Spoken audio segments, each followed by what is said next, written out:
Hello and welcome to No Grey Suits, the podcast.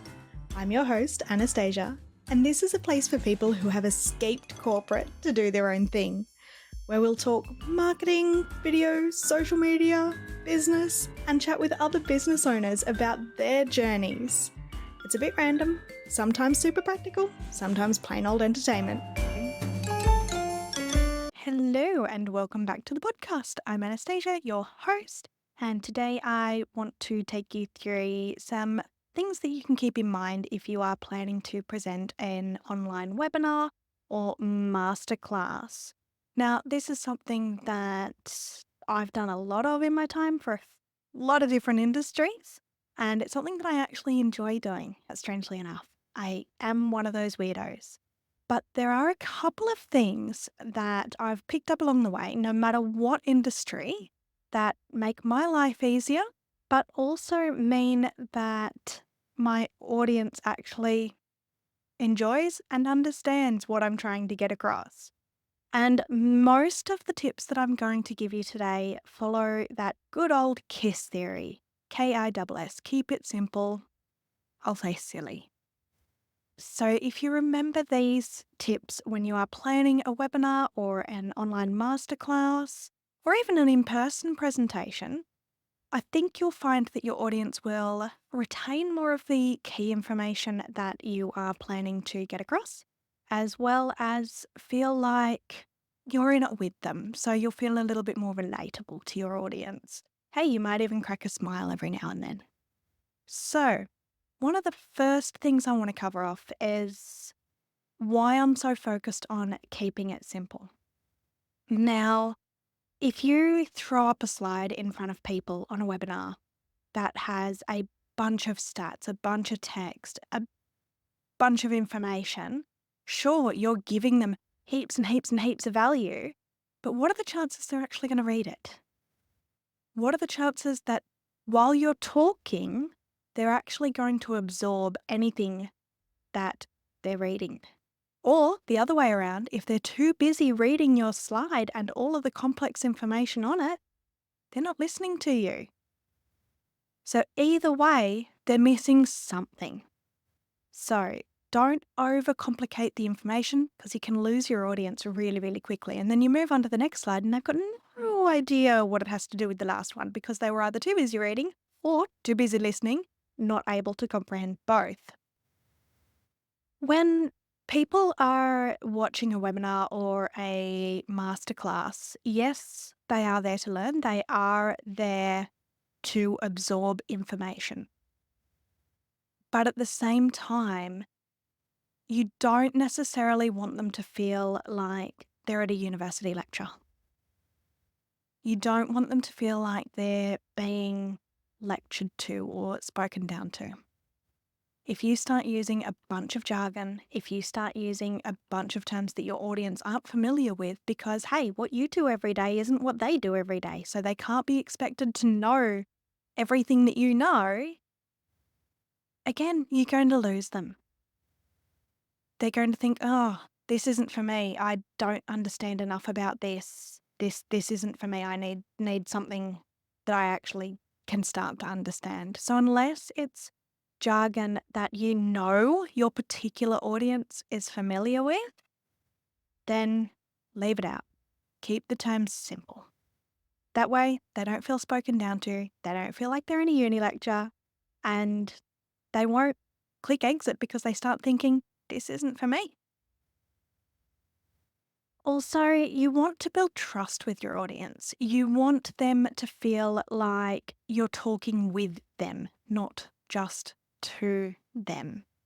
When you start spouting off a bunch of really complex information, when you start using a bunch of words that, hey, make you sound great, they make you sound very professional, they make you sound, amazing, but that doesn't help the audience.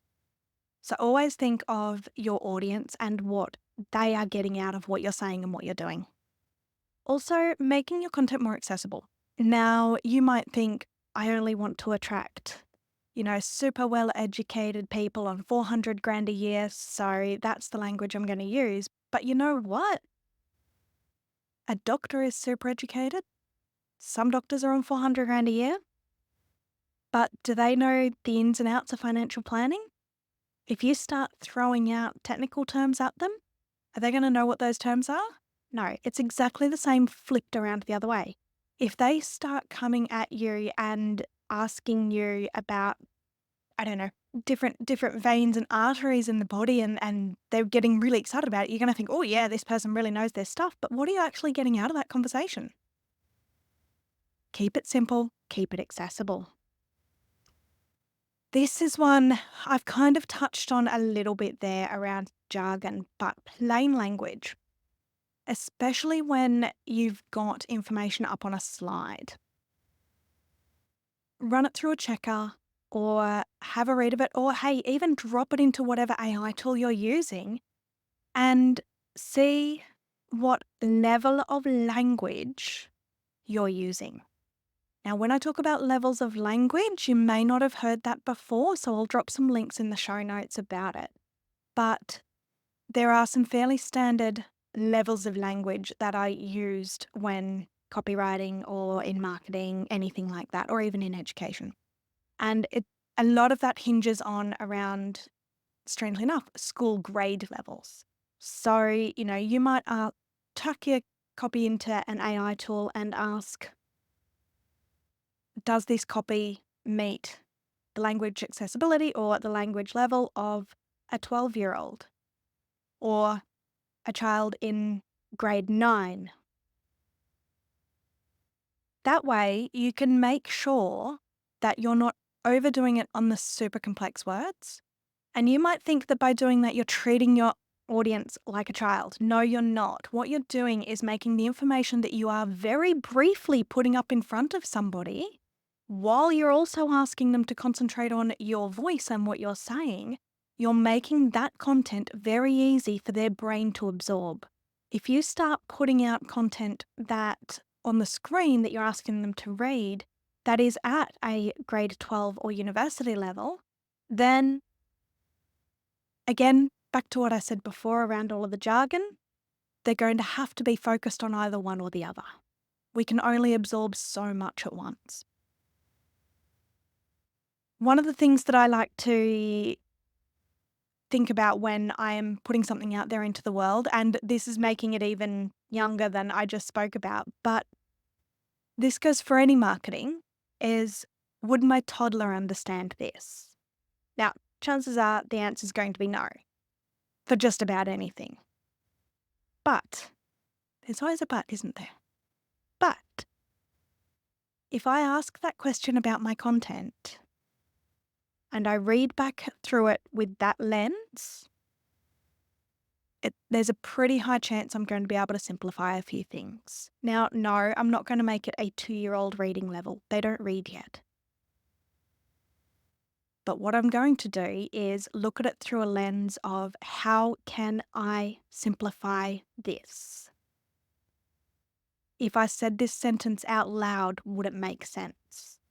If I said this sentence out loud, would my toddler at least get the gist of what I'm saying? If you run it back through that lens in your mind, when you read it out loud, say it out loud so that you can hear it back, you'll start to see where you might have overcomplicated something. With your slides, people have a tendency to use your slides like speaker cards. Just read straight off it. Now, you've probably heard or seen other people say that's a big no-no. But the reason for that is when you go into a webinar, a presentation, a workshop, anything like that, and you are reading off the slides,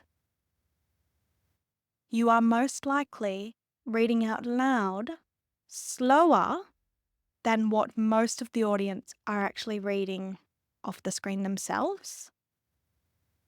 So in their mind, they're already a sentence ahead of you because they know that it's exactly what you're saying. So they might as well read it. It's faster for them to read than it is to listen in most cases.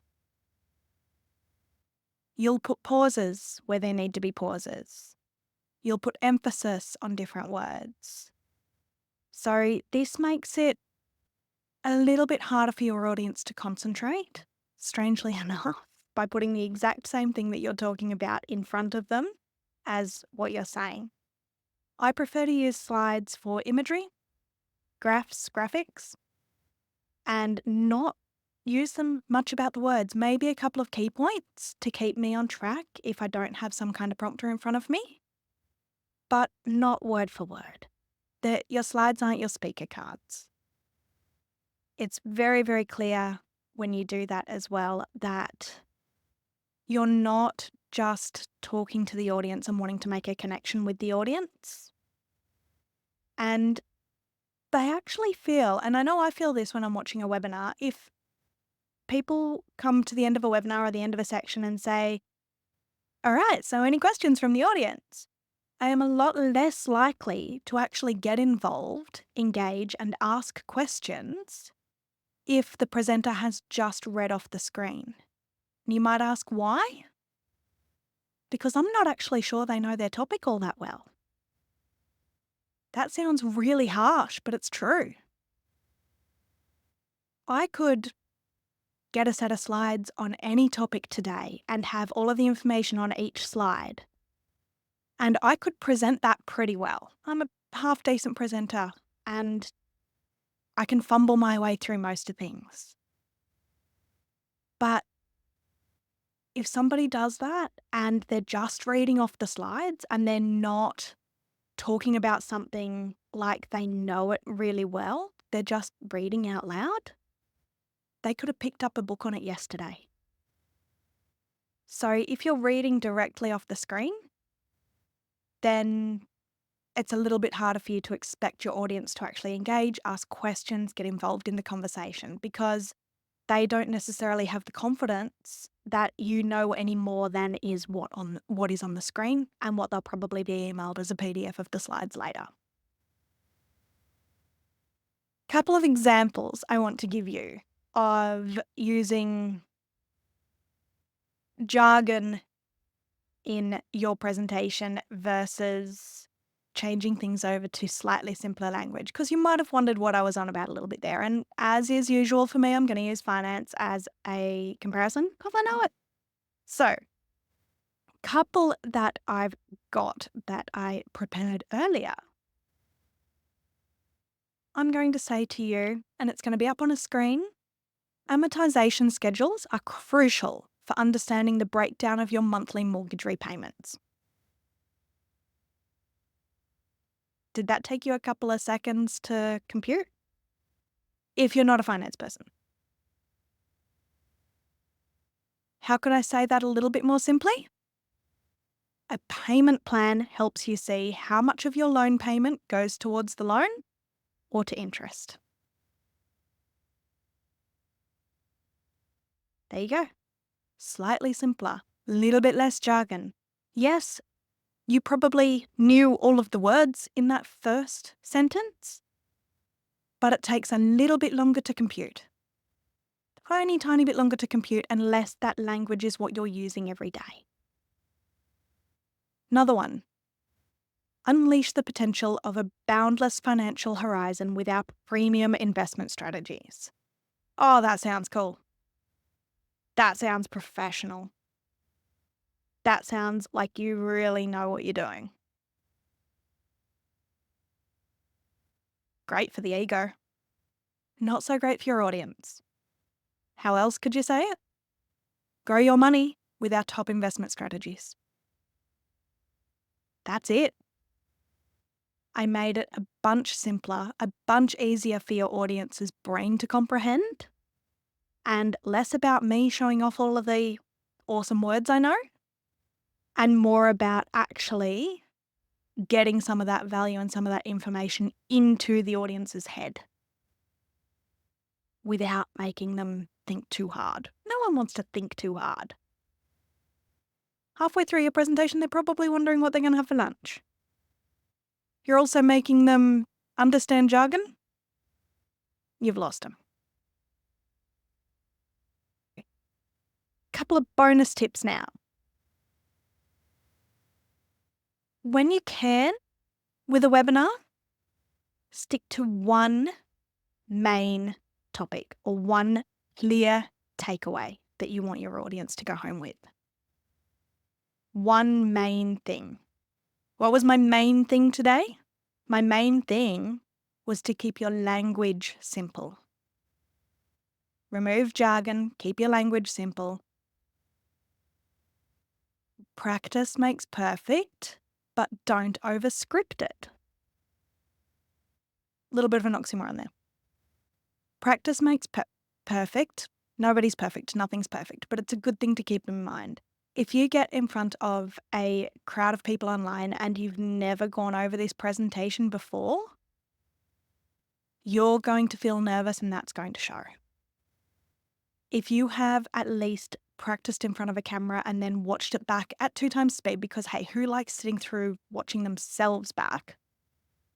Just to see whether there are any parts of the topics that you stumble on, or if there's anything that you need to change the order of in the slides, because once you start actually speaking about it, you're not flowing through the topic as well.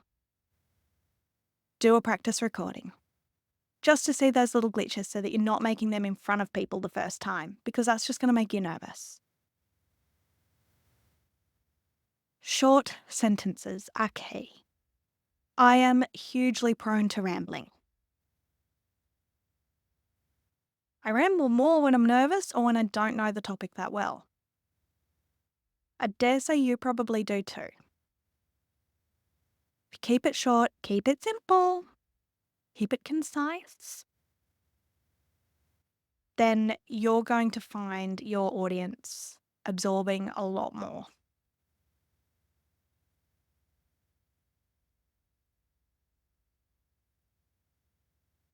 If you want a set of eyes over your content, let me know.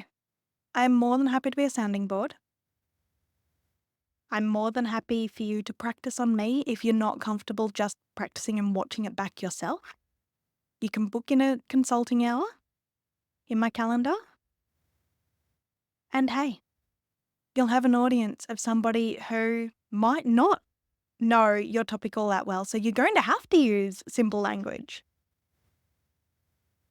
I've got a webinar coming up, a masterclass coming up in conjunction with New South Wales Small Business Month.